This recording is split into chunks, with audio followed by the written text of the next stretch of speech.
So let me start by lowering the bar of expectations of your next speaker. Two things.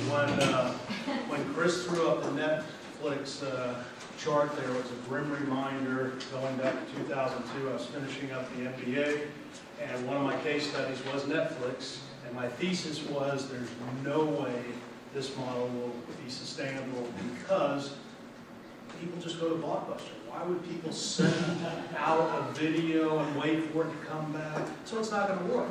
And as a technologist, I should have thought that when the bandwidths got there, right, 4 or 5 years later, that again, they'd have a different delivery mechanism and certainly huge success. But that's what saved it, right? So second caveat, so thank you City National Bank for the minutes. Did anyone spend more than 10 minutes like I did trying to open it? So again, you're not dealing with the sharpest tool in the shed, but I've got a story to share, and hopefully you'll enjoy it. But before I do, since Ray and Chris talked a little bit about culture and values, I just wanted to give you my spin on it. And that is, my dad told me a long time ago, never trust a man who tells you how honest he is, right? And there's a lot of truth to that. Same thing with values. If you have to constantly profess them, right, are you living them, right? And that's the most important thing. Put them on big, shiny aluminum, brushed aluminum, because we did in our facility. And they're all up there. And, but again, it gets to a point where folks stop believing when you're not living them. So just live those values, that culture, and basically try less professing, more living. And I redefined CEO, the acronym, as not the chief executive officer, but the chief enforcement officer. Because if someone's not there enforcing the values, again, the culture will erode. So someone always has to be there as the chief enforcement officer saying, whoa, hang on, we don't do things like that here, right? And that's, again, just a little bit of advice and guidance from my experience having a few companies. So I want this to be interactive, so please stop me at any time. And Ray, how much time, because I want to be respectful of time. Yeah, we had till 12:35. Okay, all right. Well, I can cram, because Ray made me do this up at the Palm Coast in 20 minutes. I needed 6 hours, because I love talking about this stuff. But we'll go forward. So a little bit about me, currently president of SSTS, SimStack Technical Services, consulting staffing firm for technology companies. It's been around for 12 years. It was the redheaded stepchild prior to me selling or divesting myself from AVT Simulation. I'll talk a little bit more about all those entities a little bit later. I was former Air Force. I'm a recovering engineer. Any other engineers in the room? Okay. Oh man, so can I tell my engineering joke? Yeah. Okay, so how do you tell the difference between the introverted engineer and the extroverted engineer? Got it? Yeah, I know. Okay, so don't blow up. No. So the I'm sorry? Say that question again? So how do you tell the difference between the introverted engineer and the extroverted engineer? Okay. So the extrovert's the guy looking at your shoes when you're talking to him. Most of the engineers out there. So yeah, I'm recovering. I'm not your atypical, engineer. I like so. But if you catch me looking at your shoes as I'm doing this, just kind of give me a view. Love entrepreneurship. It's in the blood. Always has been. Just didn't recognize it until one of the Inc. conferences where we're all rallying, going, "Yeah, we're entrepreneurs. It's incredible." I like business coaching now. I call it life coaching because it's a little bit more extensive than just a business level, right? Just helping people kind of getting back. Angel investment, when we sell a few companies, everyone comes and gets their hooks into you, right? You've got money now, come on, help me out. So, and then my passions, aviation. I've got two degrees, a graduate degree from Embry-Riddle Aeronautical University, so that's passion. Love M&A, love growing businesses and entrepreneurship, and real important to me is love people, just interacting and helping. So a little bit of the M&A activity. Started out buying our first company in 2008 called, it was Alliant. It was a division of a $3 billion company, and they treated it like a $3 billion acquisition, right? It was a very small acquisition, but there were 60 people in the data room crawling around, and we had 3 people. Okay, and you'll hear me say it again later, but don't hire an estate and business planning attorney to do an M&A. Okay? And Jeremy, I'm sure, can appreciate that, but it doesn't work. And that's what happened, which ended up resulting into a lawsuit. We filed a federal claim against Alliant, fought them and won, actually, because we didn't have good representation going up front. We turned around and sold that same company to URS. That's a $10 billion company now called AECOM. In 2011, for a little over 8 times what we paid for it. So despite the acquisition side being a little bit goofy, we got it back on the divestiture. So we did a spin out of ABT Simulation called Strong Point Research that did all our consulting to the military. And we, as a result of a perceived organizational conflict of interest, based on a protest, we divested that company to TAPE, a DC company in 2013. And then about 4 or 5 years ago, I got with my business partner, and if Jeremy remembers, I came to him one day and said, hey, it's time to kind of do this, right, with the business partner. And he was extremely gracious, helpful in looking at some of the aspects, and I'll talk a little bit more about that. But finally, by 2016, we engaged with a private equity group, and I guess about 6-7 months later, we walked away, and it's just a bad deal. And that's a 3-hour discussion if anyone wants to hear that discussion. So, but it just didn't work for us. So as a result, and to get out, divested the company, did a buy-sell, enacted our buy-sell agreement. And in last August 4th, I divested myself completely from the company. We grew it a little over $30 million, and then, like I said, I walked away with one company remaining. So, any questions? Great. Okay, has anyone seen? Hopefully, this plays. Jeff, did you test this? Jeff left us. So apparently it doesn't work. That meant just come over here and click on it. You guys probably remember this this commercial. You spend your working life taking care of your number. Retire, and it can take care of you. With help from ING, you can use your number to get steady income in retirement.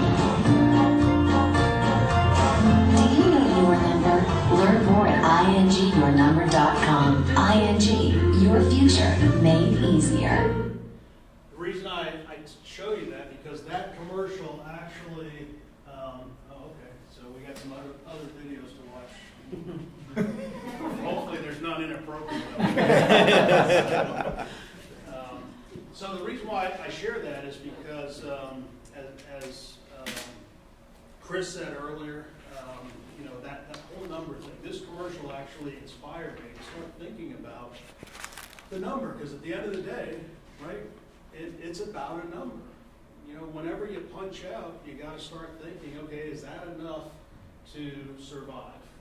God willing, into your 90s, maybe even 100s, right? So super important. So I started by vetting a bunch of wealth managers, right? Financial advisors, but you guys like calling yourself wealth managers, and I won't say it's an oxymoron because I'm not seeing the wealth yet, so maybe I need to talk to them. So, Cliff, yeah. they're for stockbrokers? Yes, sure, yeah. So it's super important for you to start thinking about that number, and they've got amazing tools that help you kind of navigate. It's not just a number. You plug in all your life events, you got kids in college, you want to buy the summer home in North Carolina, the boat, whatever it is, it's programmed in.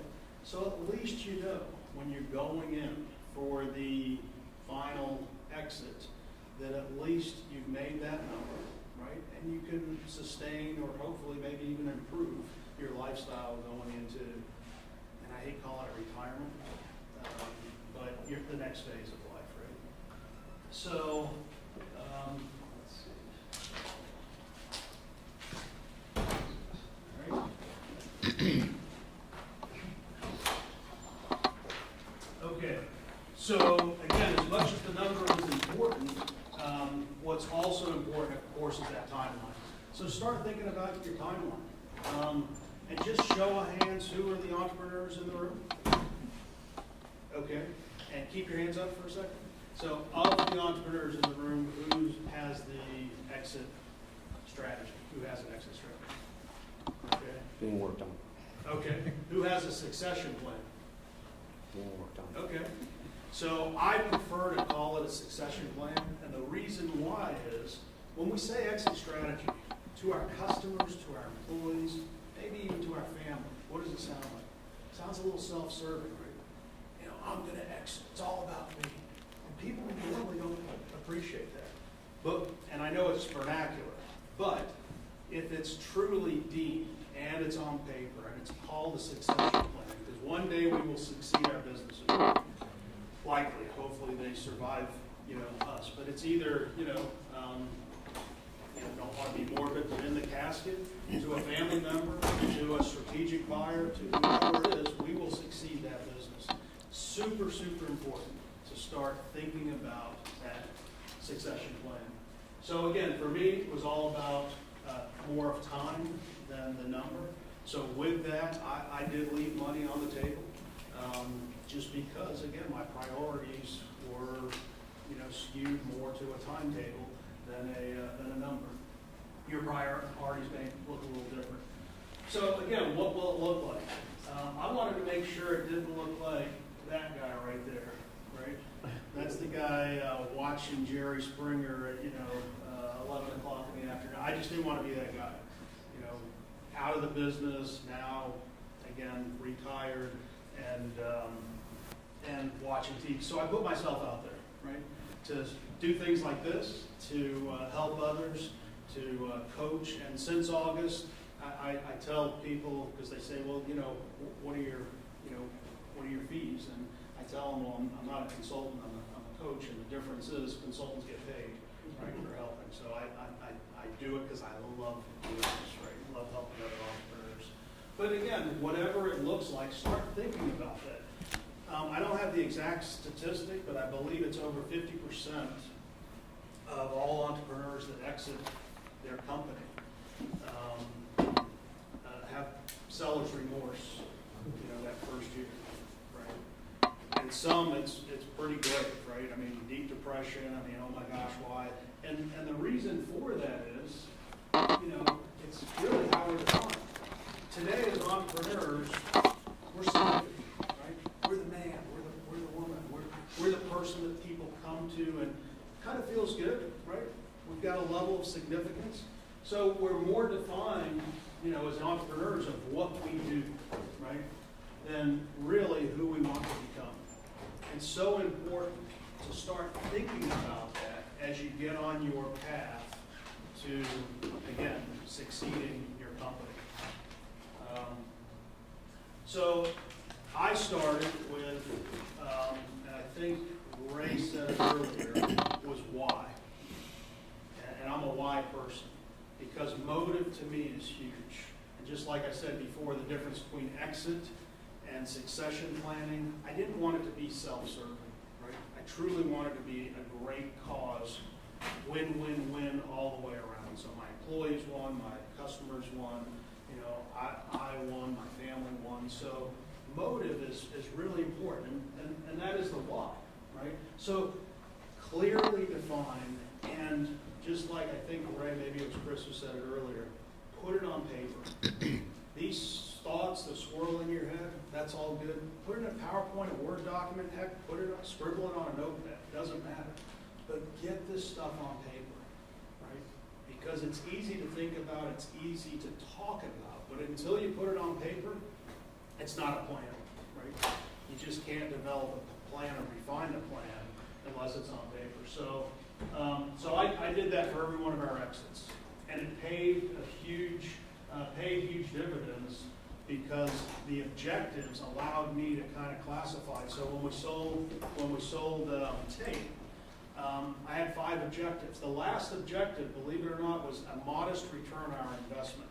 The first objective was to find some leaders that was going to genuinely care about my employees and my customers. Because the prior acquisition with Caddy, they put a wrecking ball through the company, right?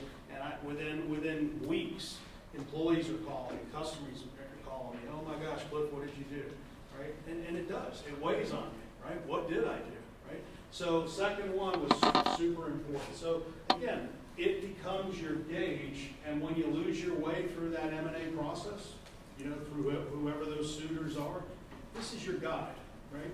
And you go back to it every once in a while when you're on that emotional roller coaster, and it will be, to at least provide you, you know, some sense back to why you're doing this.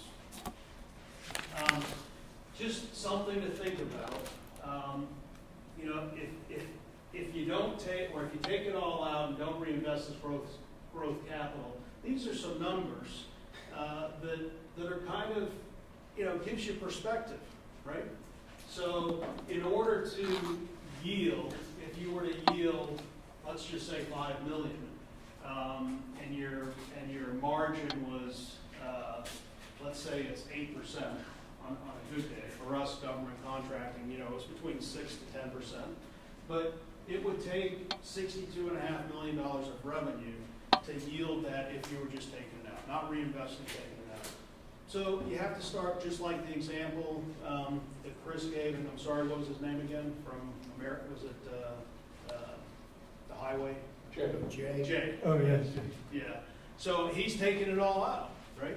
And there's nothing wrong with that. Now, he probably doesn't have a basis, so when he does sell, man, he's going to get hit, and hopefully Jed can affirm that it's going to be a heavy tax hit. But nothing wrong with taking it out. We left it in. So I had more basis, so less of a tax hit. But all those things matter. And that dream team between the lawyers and the accountants and, you know, maybe investment bankers, they're going to help you navigate that. So just be thinking about this too. How long is it going to take to kind of get your net if you were to take it out versus doing the strategic buy? This was just, again, this is the engineer coming out of me, so excuse me. Right? So everything, you know, we've got charts, graphs, and mind maps, but this was just a way to kind of wrap your head around what are the options, right, in the divestiture. And there were many, right? Sell the majority shares. This was actually the one that we did for Caddy to URS to sell it. And we just, again, even to the extent of sell to employees. And this turned into this, right? And this was 11 options. This was the ABT exit. And I call it engineering your exit.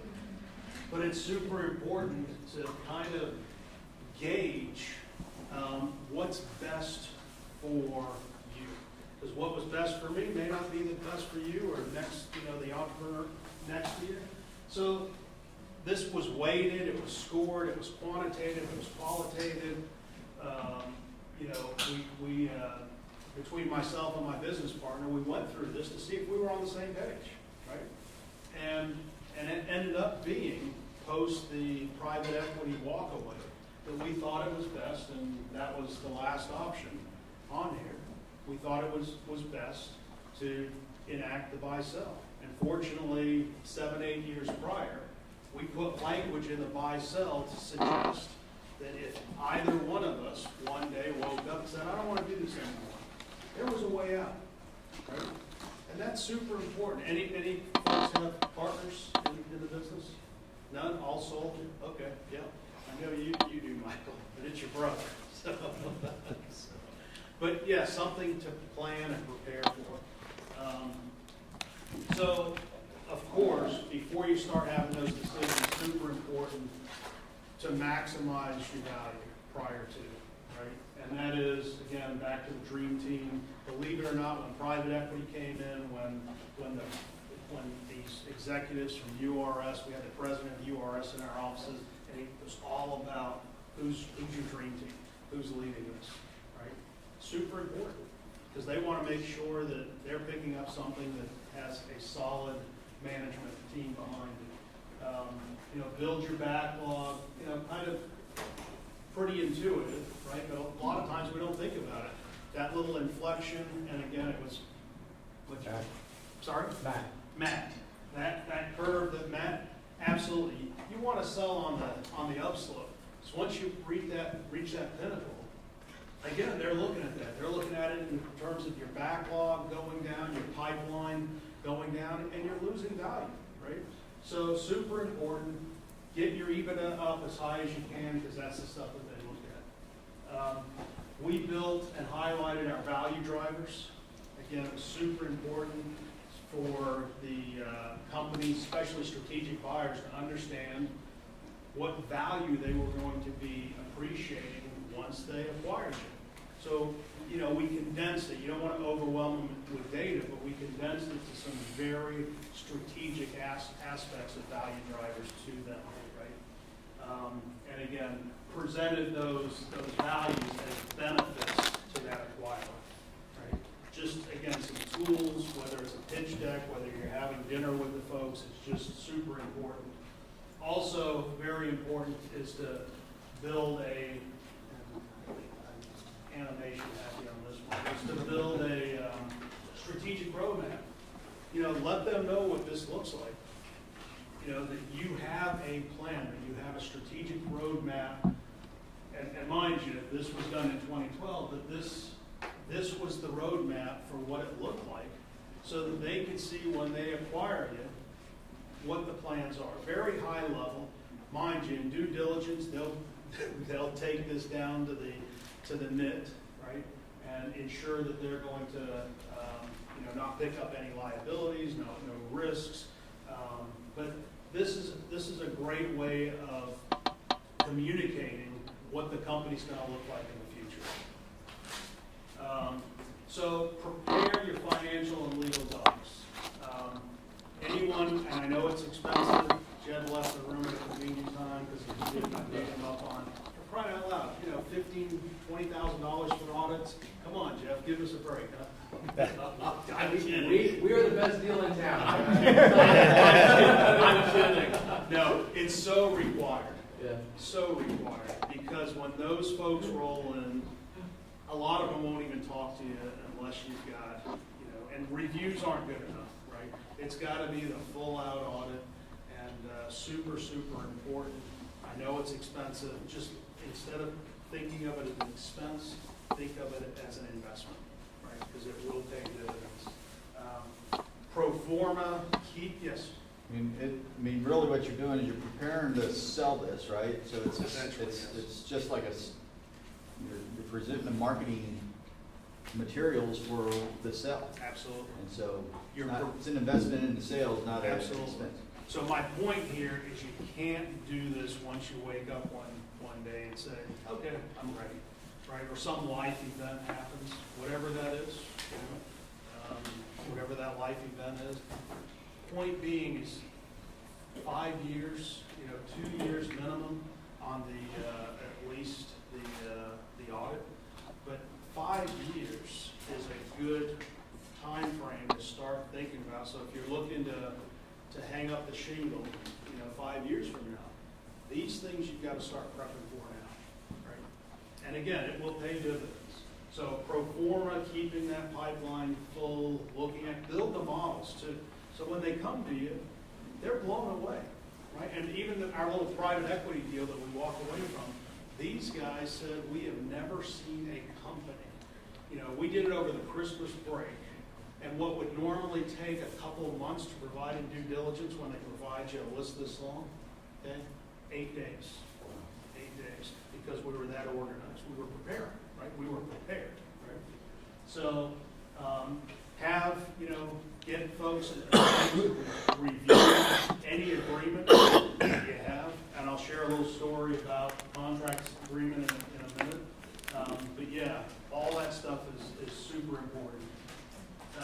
Prepare for the due diligence, get organized now. Again, try to organize the data. It's a lot of stuff. And when they come in, they pretend they want to get the deal done, and then they drag it out for months, and I'll share a story about that here in a second. So, get to know your buyers. Really important. But don't get to know them here, right? Get to know them here. Truly. Try to figure out who these folks are. Don't look at it as a corporate entity, whether they're a $10 billion company or a $1 million company. Get to know the principals, right? And make sure they align with your values. Because at the end of the day, you want your company, you want to leave a legacy, you want your companies to survive you, not next year, not 5 years, but 20, 30, 40 years from now. And they're now in control. So get to know them and get to hopefully vet them. Because I flipped the tables on them. I had 7, fortunately on my third company we had 7 suitors. And sometimes when they came to me they said, hey, who's vetting who? I said, well, I'm vetting you. I want to make sure it's a good fit. And one of them actually got a little excited and threw a little bit more money. I said, it's not about money.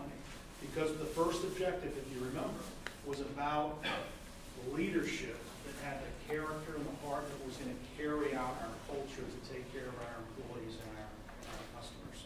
Super important, right? Again, these are the people involved with the acquisition. So just get to know them.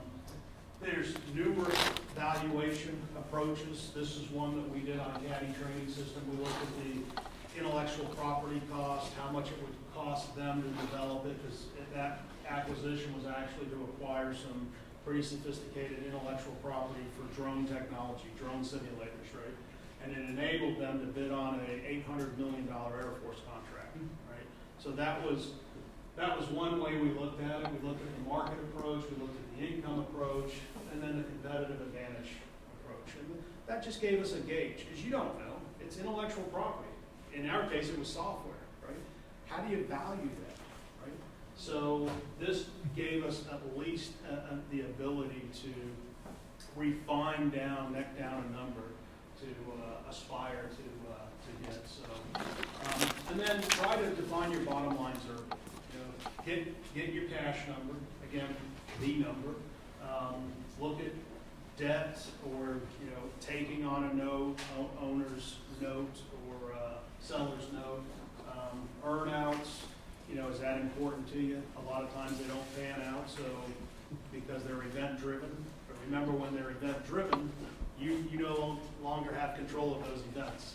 Okay? And that's the fallacy in earnouts. Yes. A slight observation, yes you do, because your performance is related to this earnout, right? So, when evaluating deals, and you've been through so many times that, a lot of people just build in a clawback agreement on your performance. So yeah, a little bit of it is kind of linked to the earnout. So. It is, yeah. So if it's performance-based, if it's a performance-based earnout, in our case, one of the big earnouts, the biggest earnout on the one deal was their success of winning that Air Force contract. And if they did, it was a huge earnout for us. And that's the leverage that they had to push down our cash price. We said, hey guys, once we sell, we have no influence. We have no influence in the outcome of that award, right? Because we're not involved. So you shift all that control from you to them. And so you're relegated to really how they're going to perform. So that's all I'm saying. Cash is king. And if you can convert, which we did, we converted, we started moving in that direction over the course of about 9 months. And I've got a chart on that close to the end of the presentation. So again, if you plan on hanging out, which I don't recommend, okay, but if you plan on hanging out, there's not too many entrepreneurs that I know that have hung out. I think one out of about 40 or 50 that I know that have stayed on post divestiture in a different capacity, right? And again, why? Because it's not your baby anymore, and everything they're doing is not aligned with how you would do it. It's just, again, it's the emotional aspects around it. Yeah, you're still getting a paycheck and whatnot, but it's just hard. So just be thinking about those things long in advance. Could you do it? These are some lessons learned. Back to the IP. There was, what, 5 words? 5 words that almost cost us $1.5 million on this, and it was within an agreement, buried. It was probably written three years prior, right? And it was shame on us, but it was an agreement that we had shared data rights between us, the company, Caddy Training Systems, and a consultant. And that when URS came in and said, hey, there's a little issue here with one of the consultants' agreements, they're shared rights, and we have to have full rights. We can't be sharing those data rights with someone else, and they're going to have to sign a release. Oh yeah, no problem. Hey Jim, that's not his real name, by the way. Jim, we need you to sign a release on this because, you know, the acquisition and whatnot. No, it's not going to do that. No, Jim, you don't understand. This will curtail, this will diffuse the acquisition. No, I'll do it. $1.5 million, because I believe I'm owed those data rights. Simply a nuance, right? Didn't develop probably an ounce of the code, but it was a nuance to how the contract was written. It almost did foil the deal. Long story short, I think we ended up paying about $75,000 versus 1.5 to get the deal to go. But it truly was almost a showstopper. So again, that review of the legal docs, any contract agreements, all the way down to, you know, as silly as it sounds, your cell phone bills, you know, it's crazy when they come in for due diligence. And the larger the company, the more pressure they're going to put in on the due diligence side. So again, a lot of us think about whether it's attorney or advisor, right?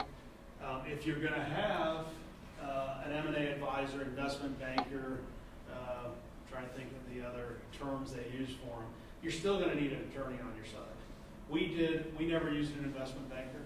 You know, maybe the deal would have gone better on the private equity if we did, but I don't think so. It adds a little bit to the complexity.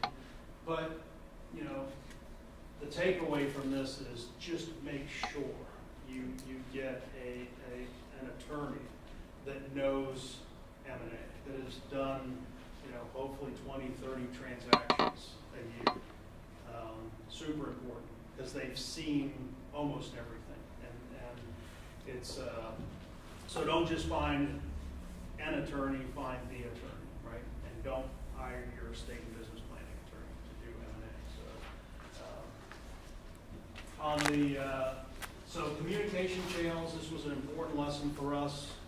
Went back to the engagement that you have with all these suitors, and whether or not, how much you should engage. And I think there's another slide that talks about good cop, bad cop, but it's true. Let the attorneys, I mean, they're bad guys anyway, right, Jeremy? Let them be the bad cop, because at the end of the day, sometimes when the deal's rough, and it's not as a result of the attorneys, right? But when the deal starts going south, you know, you get to ride in on your, you know, on your white horse and save the deal. But if there's consternation, personal consternation between, you know, the buyers and sellers, the people, right? You don't have that opportunity. So again, minimize those communication channels. Just some lessons learned from me, right? because again, every deal that we did, we got a little bit better at that. Negotiations, again, let the attorneys do that, try and stay out of the middle of it. This is just a negotiation 101 for me, whether I'm buying a car or, when I used to live in the Philippines, buying a stick of gum. I learned early on as a dependent of an Air Force guy that, you have to walk away at least once, right? So when you're negotiating, nothing stops you from going back in and saying, okay, that was a good deal, right? And traditionally, they're gonna say, okay, that's good. But it does two things. One, it tells you how serious they are about getting the deal done, and it also shows them that you're serious, right? So again, it's just my philosophy, whether or not you use that, but it's something that's always worked for me. So, and then of course, be better prepared than your acquirer.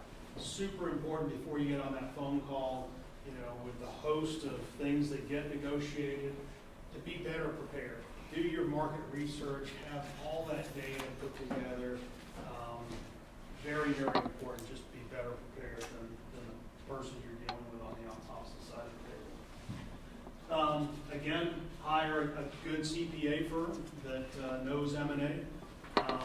No disrespect to the tax CPAs out there, but the tax side, there is a component of the tax, but there's also a component of the M&A that's very specific.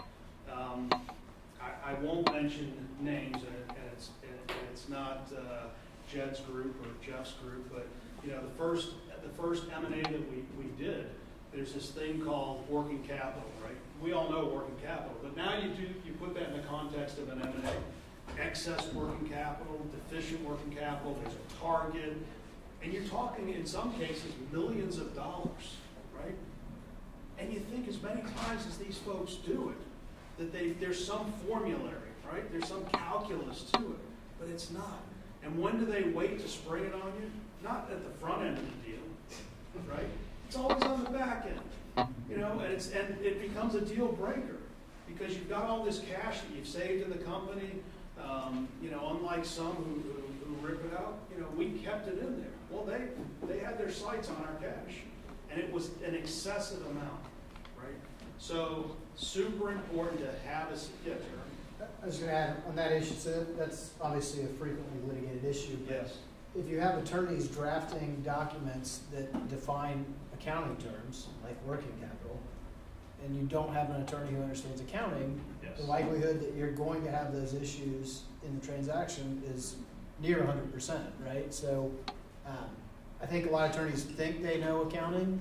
They don't, a lot of them. So, to Cliff's point, you've got to be real careful about that stuff because this stuff will come back and bite you and be super expensive on the back end. It does, yeah. And believe it or not, that's part of what the lawsuit was with Alliance Science.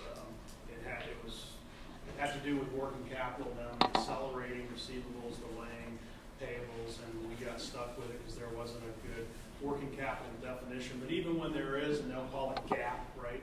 This is GAAP standards, but it's all interpretive, right? And at the end of the day, it's about how much does it take to run the company for them to pick up, because there's going to be a day, right? Whether it's May 3rd of 2018, there's a day where you hand off, right? You're no longer paying the bills, they are.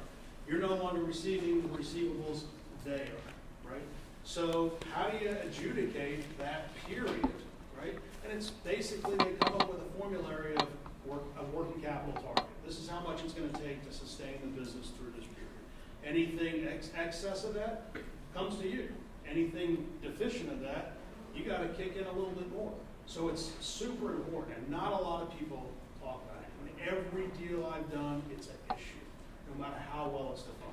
So the more you can talk about it up front with the acquirers or with your attorneys or your CPAs, the better. Can you just make it a finite number? $5 million might not be enough, but you'll have to throw in if it's not, Usually not necessarily the target, it's how you calculate it. Yeah, so that's what I mean, you just make it a number and call it a day. They'll change the way they recognize revenue and do all sorts of That's silly right. things to jack Like I it said, up. at the 11th hour, right? I think there's some, I would almost put it in the scam category, right? mean, that's how crazy it is, and you're talking about sophisticated folks, so just make sure, if anything I can leave you with, working capital, right? Just make sure that you ring it out in the LOI, come up with a number, whatever it is, a formulary. Just, again, it's bitten us a few times, so we talked a little bit about, you know, our employees, and I put in there your family, right? Because today they all love us, right? They do. Until the day you come to them and say, hey guys, we sold the company. And their jaws drop. And it doesn't matter how much you do for them. And literally the first company, Caddy, when we sold, you know, we weren't cutting six-figure checks, but there were some checks cut to the employees that they were able to pay off some mortgages. But we didn't get this. It still wasn't enough. How dare you guys abandon us, right? We thought you were behind us, then it's a big surprise. And the reason why it's a big surprise is because you're under an NDA, right? And you never want to kind of tip your hat to the employees, as much as I'm pretty transparent and a radical truth kind of guy. Sometimes you never know when you're engaging with that deal whether or not it's going to be done. So why put the employees through the same emotional roller coaster that you're going through for something that may never happen, right? And not to you know, and the legality around that is the NDA. You know, you're kind of sworn to, you know, not disclose this deal from the buyer's perspective. And you don't want word out. You don't want word getting to your customers or your employees, right? Because it can be damaging, right? So all I'm saying is, as much as we all care, set your expectations so it's certainly not that, you know, they're going to be rallying for you and it's a great day, right? And if you guys figure out a better way, please come talk to me after you've done it. But I have not had success in that area. Push for a closing deadline. Insist that after the LOI and preliminary due diligence, drive to a deadline and hold them to it, whether it's private equity or strategic acquirer. You've got to drive to a deadline, because if you don't, these are all the things that did happen and will happen. Again, I love paying attorneys, but you know, when the deal gets strung out, I mean, I'm sorry. So the other thing is just the risk. Every day it's not closing is another day that it may never close, right? And that's why our private equity fell apart. They gave me a deadline, and by God, meet the deadline, because we met our end of the bargain, right? Unfortunately, they didn't meet theirs. And we even gave them an extension of the LOI and still wasn't met. And with no end in sight. And you're burning money. And not only are you burning money, you're burning opportunity cost, right? This is I hate calling it a distraction, but it is. You know, more than 50% of your time is spent on this. And for me, it was like a full-time job, because I like being intimately involved, running the data room, you know, doing all the Q&A, the negotiations. So, you know, probably like some of you, you want to be involved because it's your baby, right? And you don't want to relinquish that responsibility to someone else. So, again, try to drive for that deadline. This is, I track this for a reason, because, you know, every time we went back to the buyer, we got a little bit more leverage, and you can see that our cash, that blue line is cash, and mind you, they walked away once and we walked away once, and as a result, we got a little bit of leverage by walking away, because we were the enabler, again, for them to bid on an $800 million Air Force contract. So we knew that they needed us more than we needed them, right? So knowing that allowed us the opportunity to convert some of that earnout that we never received, by the way. And that was back in 2011. So we never received a penny of earnout because they didn't win the contract. You know, any of the other earnout terms didn't come to fruition.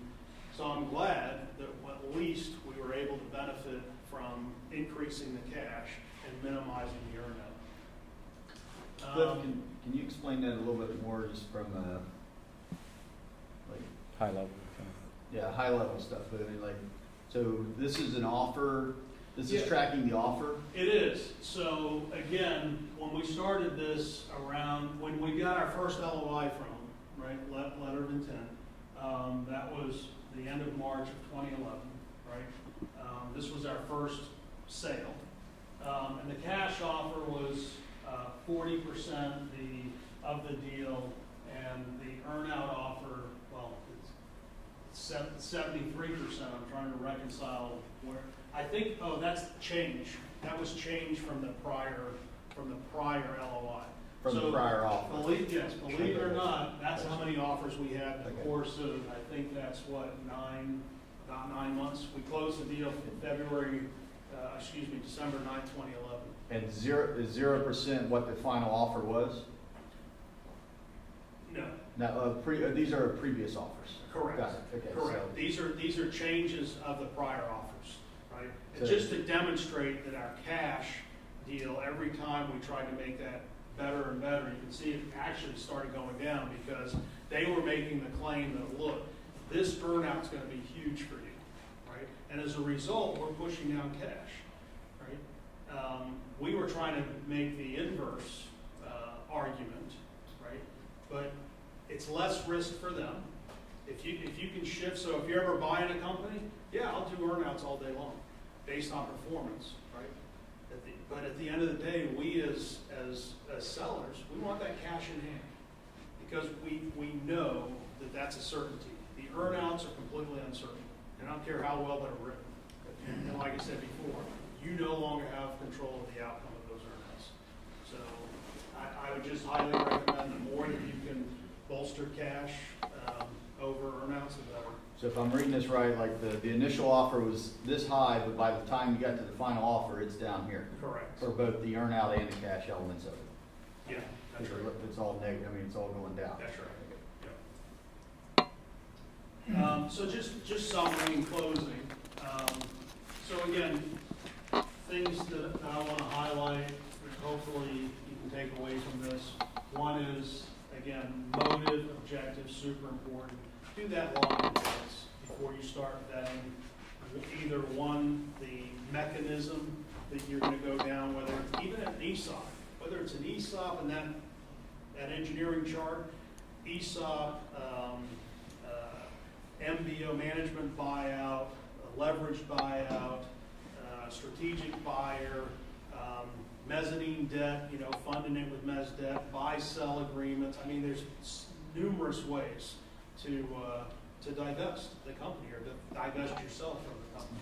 So again, important to define those motive objectives, get organized, demonstrate the value of your company, really highlight it, think hard, and some things that you may not think are important are very important to them, right? Key trusted management team, again, that's one of the big ones. Anytime we had, the buyers coming in, which was a challenge for me as president of the company, the private equity guys, I would have walked away with a check. My business partner would have had a new partner with a private equity group. Well, hang on, who's running the company now? So I had to find my successor, right, in order to, months in advance, in order to tell that story, that I am leaving, and again, this is the new person in charge. So little changes like that, you gotta be prepared for, right? And they bought the story. Sure. Cliff, any comment on, like you said, key trusted management will increase value?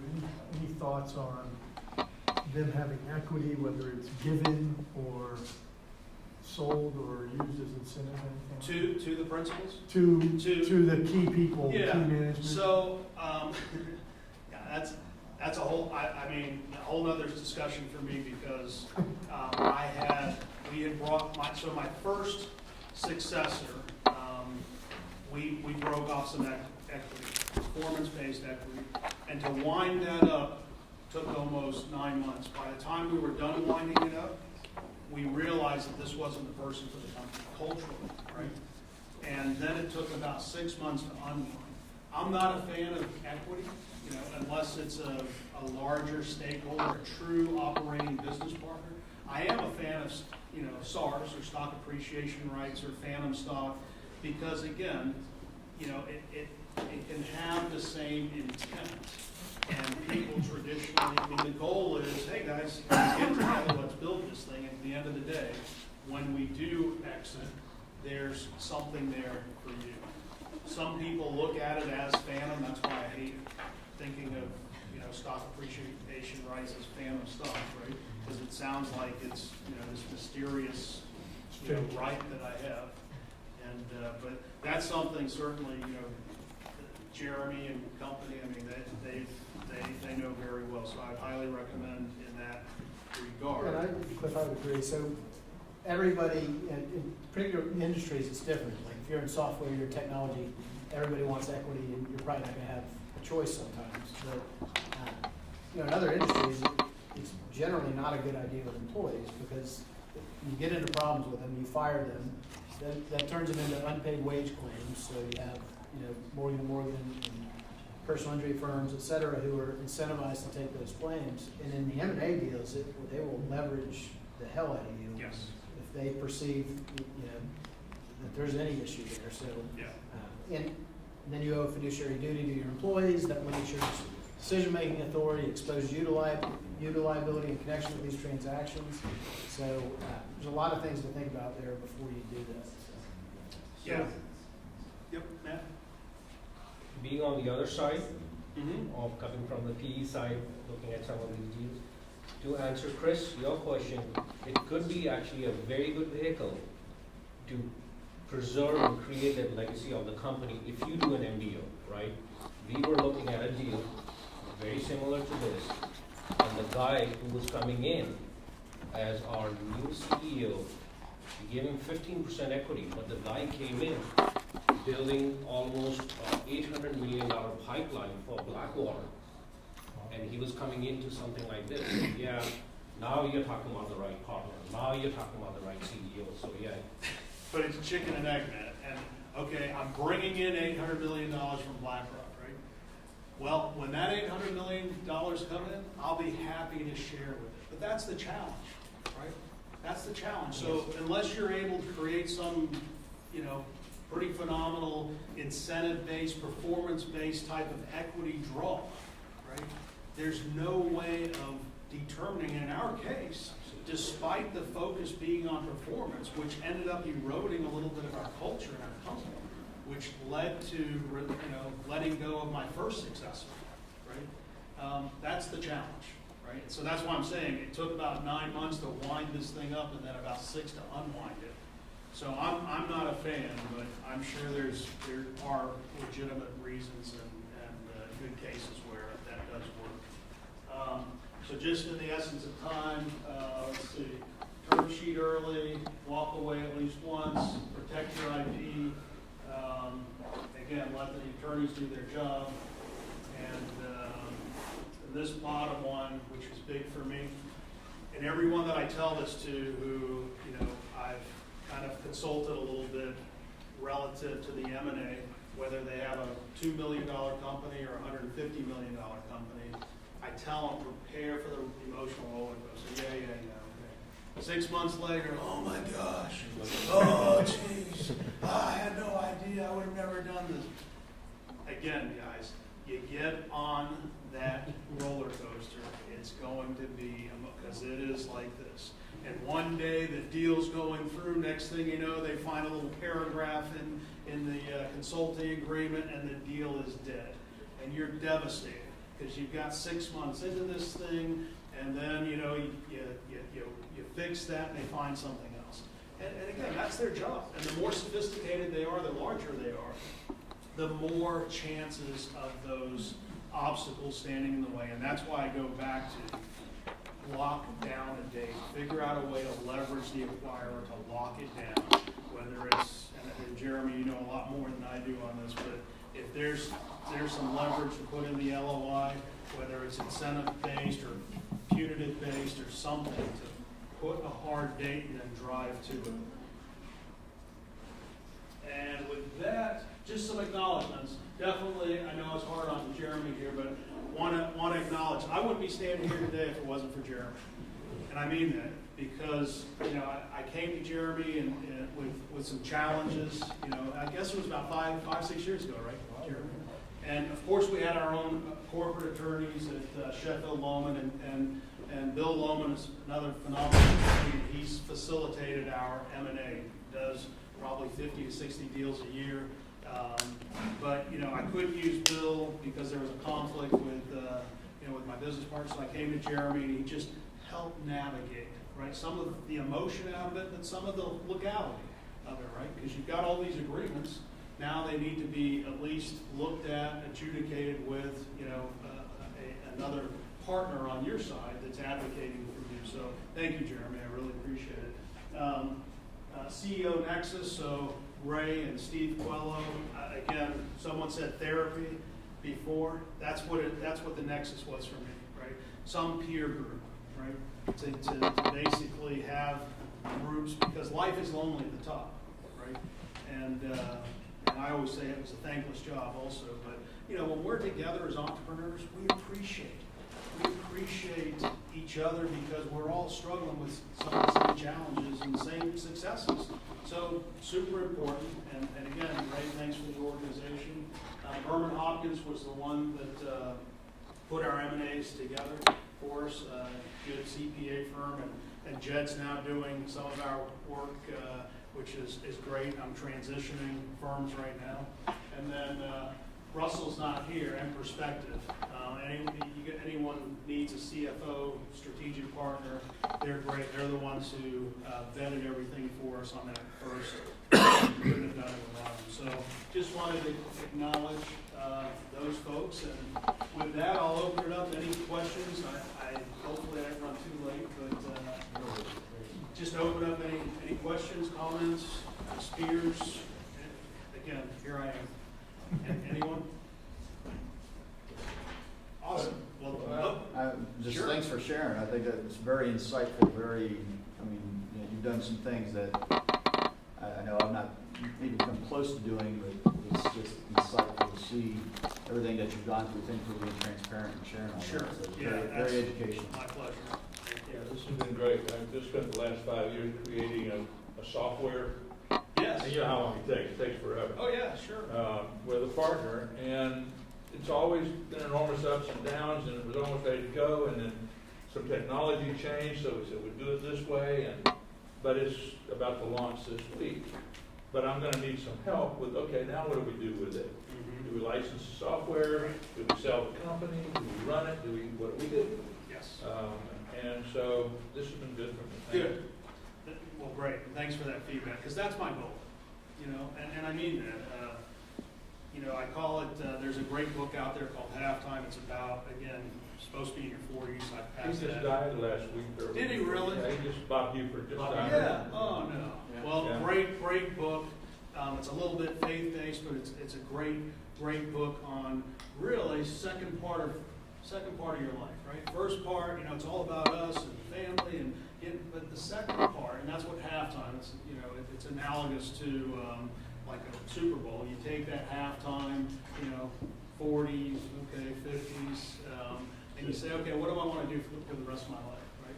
And for me, it's now about giving back, right? I mean, I had a lot of mentors, a lot of people that were there by my side, and now I just want to kind of give back to the next generation of entrepreneurs. And so I always appreciate the feedback, so, you know, feel free to reach out to me. I'll leave some business cards, but anyone that wants to talk a little bit more about some of those experiences, I love talking about it. And, you know, so just reach out, okay? Great. Great job.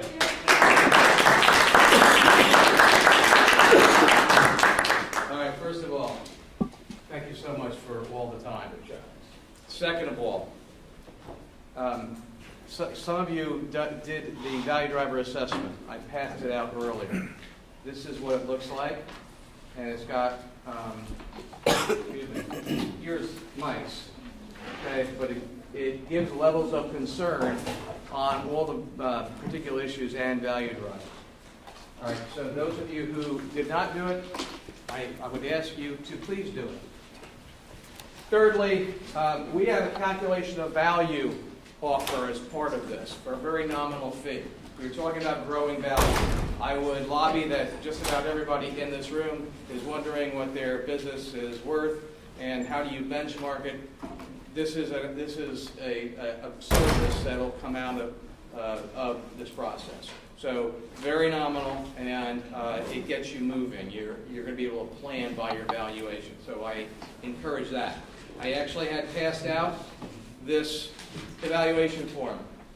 Please fill it out. Don't leave without giving it to us. One other thing, I got this from Sean Mader about 6 weeks ago. These are the highest CD rates that I've seen. So I encourage you to take advantage of that. Merchant consulting, I'm going to pass this out. John is doing a webinar, okay, through the Florida Angel Nexus. And that is actually this afternoon. No, excuse me, Next Thursday. I will encourage you to listen to this. John's got a very unique way of talking about saving a ton of money on the merchant processing fee. So please do that. Also,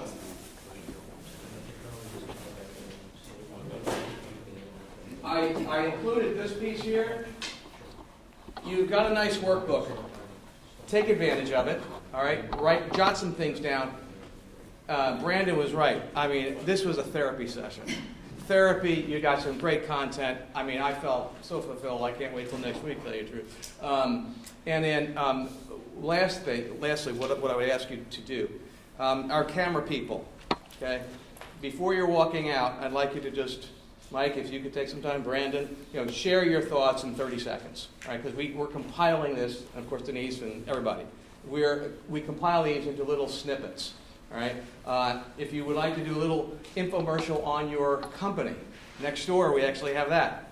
College is doing this all for us, and we are underwriting it. It's not a big deal, but we have you see all the technology. Here are schools out. We got, I think, one student here, and I want to thank Rob and his group for doing it all. Yeah, and anyone who is going to be on camera, though, it will have to be in the next room. Correct. Okay, got it. All right, so I want to thank you. Look forward to seeing you the next time. All right.